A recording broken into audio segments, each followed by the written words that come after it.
Big boss के घर के अंदर निमृत का बहुत मजाक उड़ाया गया था। काफ़ी ऐसे किस्से थे, काफ़ी ऐसा वक्त हुआ करता था जब निमृत को बहुत कुछ बोला गया था, लेकिन अब निमृत बाहर आ चुकी हैं।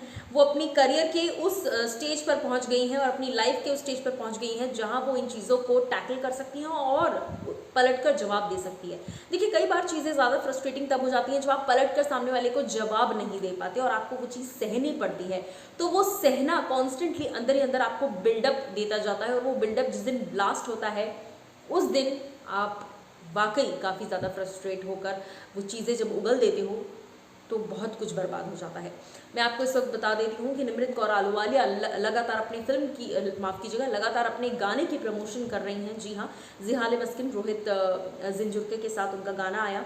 ऐसे में निमृत ने फैंस के साथ शेयर किया, मीडिया के साथ शेयर किया कि आखिर उनकी ज़िंदगी की सबसे बड़ी फ्रस्ट्रेशन क्या थी।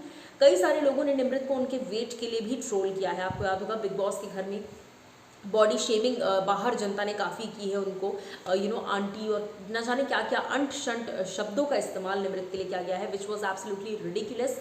मैं दावे के साथ कह सकती हूँ कि ना हमने ना हमारे चैनल ने कभी भी निमृत को ना बॉडी शेम किया है, ना ही ऐसी कोई वीडियो कभी किसी वीडियो को सपोर्ट किया है, क्योंकि ये सरासर गलत है। फिलहाल मैं आपको लेकिन एक बात बता देती हूँ, निमृत ने हाल ही में टेली चक्कर को इंटरव्यू दिया और इस इंटरव्यू सेशन में जब सवाल जवाब हुए तब निमृत ने बताया, जब फिटनेस को लेकर सवाल किया गया तो निमृत ने साफ कहा कि मैं काफ़ी वर्कआउट करती थी। कई लोगों को लगता है कि जब मैं एक्सेस चली गई थी, फिर एक्सेस से मैं अब मुश्किल से एक्सेल पर आई हूँ, धीरे धीरे मैं एल पर आऊँगी, यानी कि साइजेस वाइज मैं पहले बहुत ज़्यादा वेट गेन हो गया था, फिर थोड़ा सा कम हुआ, फिर अभी थोड़ा और कम हुआ। जब मैं बहुत एक्सेस भी थी तब भी मैं वर्कआउट किया करती थी, लेकिन लोग इस बात को यकीन नहीं करते। और वर्कआउट मैं डेली करती थी, क्लीन खाती थी, उसके बावजूद मेरा वेट लॉस नहीं हो रहा था। तो आप अंदाज़ा लगाइए कि कितना फ्रस्ट्रेटिंग होता होगा ये मेरे लिए। निमृत ने क्या कहा मैं आपको सुनाती हूँ, एक झलक मैं उसकी आपको बता देती हूँ।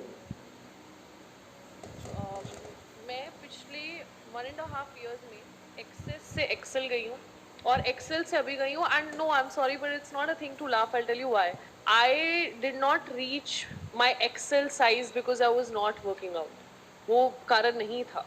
मेरे antidepressants were the reason why I gained that weight. those side effects were the reason why I gained that weight. I wasn't working out. So you can imagine कितना frustrating होगा.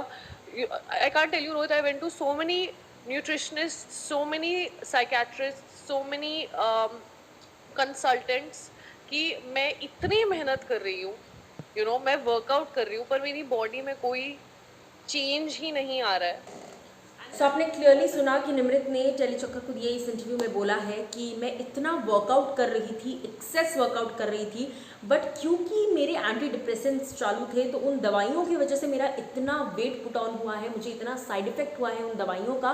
और अब मैं अपनी लाइफ के stage पर हूँ। Big Boss से निकलने के बाद मैं आपको बता दूँ, माइंडेड दोस्तों, बहुत करेज चाहिए इस चीज़ के लिए। So hats off to Nimrit.